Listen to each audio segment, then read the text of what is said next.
Shyam steel flexi strong TMT बार, ये strong के साथ फ्लेक्सिबल भी है। आपदा मुसीबत कोई भी आए, ये घर को अटूट बनाए। जब TMT फ्लेक्सी स्ट्रॉन्ग, तो घर रहे हमेशा के लिए स्ट्रॉन्ग।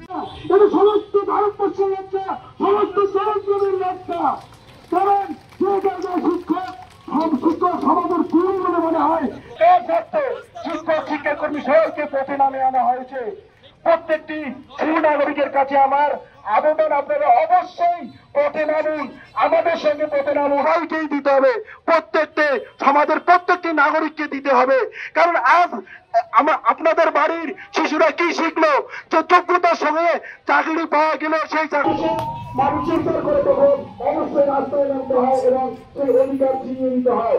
কিন্তু আমরা সমাজকে দিয়েছি, আমরা সমাজের কাছ থেকে কিছু আশা করি, সমাজ আমাদের সঙ্গে পায়ে পা মেলাক, আমরা এটাই চাই। কারণ ये स्टाइल का मामला है। रूपा फ्रंटलाइन।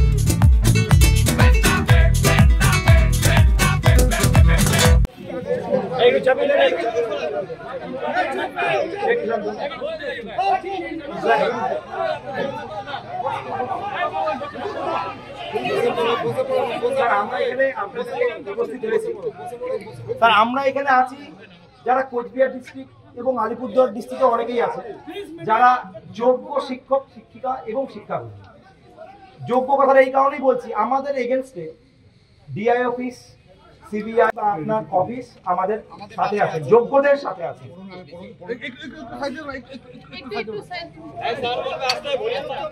সবাই চুপ। নমস্কার,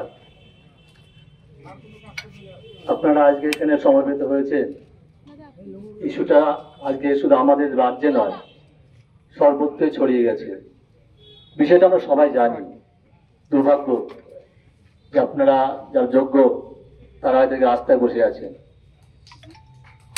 আজকে আপনারা যে দাবি নিয়ে এসছেন, একটা জিনিস মাথায় রাখতে হবে যে শিক্ষা আধিকারিক জেলার সর্বময় আপনারা আধিকারিক বলছেন, আমি অস্বীকার করছি না, কিন্তু একটা জিনিস মাথায় রাখতে হবে, সিলেকশন প্রসিডিওরের মধ্যে আমাদের জেলা বিদ্যালয় পরিদর্শকরণ কিন্তু কোনোভাবে যুক্ত নয়। আপনারা কিভাবে সিলেকশন হয়েছে আপনারা খুব ভালোভাবে জানেন। SSC recommendation, board appointing authority আমরা অ্যাপ্রুভাল দিয়েছি, তার বিনিময়ে আপনারা কাজ করছেন। আর এখন যে পরিস্থিতি তৈরি হয়েছে, আপনারা যে দাবিগুলো করেছেন, এই দাবিগুলো সলিউশনের ক্ষেত্রে আমার যেটা করণীয়, আমার পক্ষ থেকে এটা আমাদের যে জায়গায় কিছু আছে, এসএসসির কাছে দাবি আছে, কিছু বোর্ডের কাছে আছে, কিছু আমাদের ডিপার্টমেন্টের কাছে আছে। এই দাবিগুলো আমরা সেই জায়গায় পৌঁছে দেবো, এই ব্যাপারে আমি আশ্বস্ত করতে পারি। আমি আমার যে করণীয় কাজ, আমি আপনাদের দাবিটা আপনাদের কাছে পৌঁছে দেবো, আমি শিক্ষা আধিকারিকের পৌঁছে দেবো, পর্ষদে পৌঁছে দেবো। আমার পক্ষ থেকে এইটুকু আপনাদের কাছে অনুরোধ যে আপনারা আন্দোলন করছেন, আন্দোলনের সঙ্গে সহমত পোষণ করেই বলছি যে আগামীতে আপনাদের মতো সিদ্ধান্ত নেবেন। আমার যা করণীয়, আর যেটা উনি বলছিলেন যে কোনো একটা জেলা একটা যেভাবে বিবৃতি দিয়েছে, আমরা কিন্তু সেই জন্য কোনো বিবৃতি দিইনি। আমরা সরকার যেমন নির্দেশ দেবে তার বাইরে, আমি সরকারি কর্মচারী, একটি মাস্টারমশাই, আমরা একটা নির্দিষ্ট নিয়মের মধ্যেই চলবো। আইনের বাইরে তো আমি যেতে পারবো না, আপনি যেতে পারবেন না। সেজন্য আমাদের পক্ষ থেকে এই ধরনের বিবৃতি আমরা দিইনি। নির্দেশ যেমন আসবে আমরা তেমনই কাজ করবো, অসুবিধা হওয়ার কিছু নেই। সবাইকে নমস্কার, ধন্যবাদ।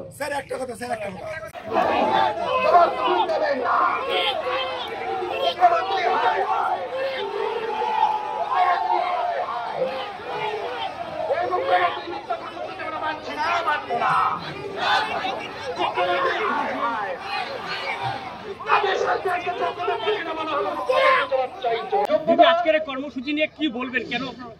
আমাদের যোগ্য অযোগ্যের একটা নির্দিষ্ট লিস্ট আমাদের দিতে হবে, এই দাবি নিয়েই আমরা এখানে এসেছি।